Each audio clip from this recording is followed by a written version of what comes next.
Christophe Reyes, je suis PDG du groupe Aventec. Alors l'entreprise est une entreprise familiale qui a démarré il y a presque 50 ans maintenant sur l'expertise en conception, en industrialisation et en production d'équipements électriques en environnement sévère, comme le nucléaire, l'hydraulique, l'oil and gas.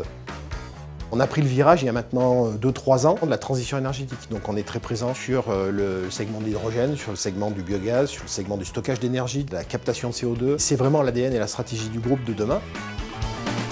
Ce qui est extraordinaire dans le besoin des entreprises que je vois aujourd'hui, comme Aventec, c'est que le besoin est multiple. On veut être aidé dans l'innovation, dans l'industrialisation des processus, dans le recrutement, on veut être aidé dans la formation, dans la recherche de financement. Tout ce qu'on a imaginé dans le plan stratégique, aujourd'hui, on le voit sur le terrain. Ça veut dire que derrière tout ça, il y a beaucoup d'attentes vis-à-vis des chambres de commerce. 40% de croissance entre 2021 et 2022. C'est une entreprise qui a fait des choix stratégiques il y a à peu près 2-3 ans et qui s'est positionnée sur des marchés d'avenir, des marchés porteurs, entre autres sur tout ce qui est la transition énergétique. Voilà. Les industriels ont avant tout besoin qu'on leur facilite leur implantation et nous, la CCI, on intervient beaucoup.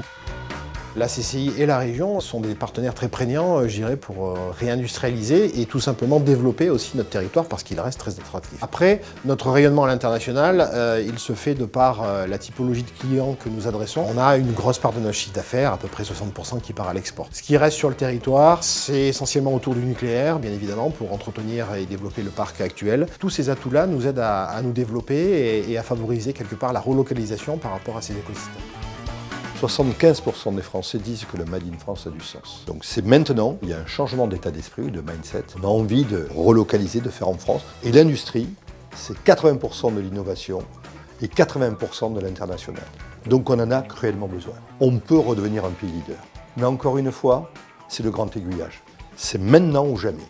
On a l'ambition, nous, de faire le job qui est le nôtre. Parce qu'on a compris que la France a besoin des chambres de commerce.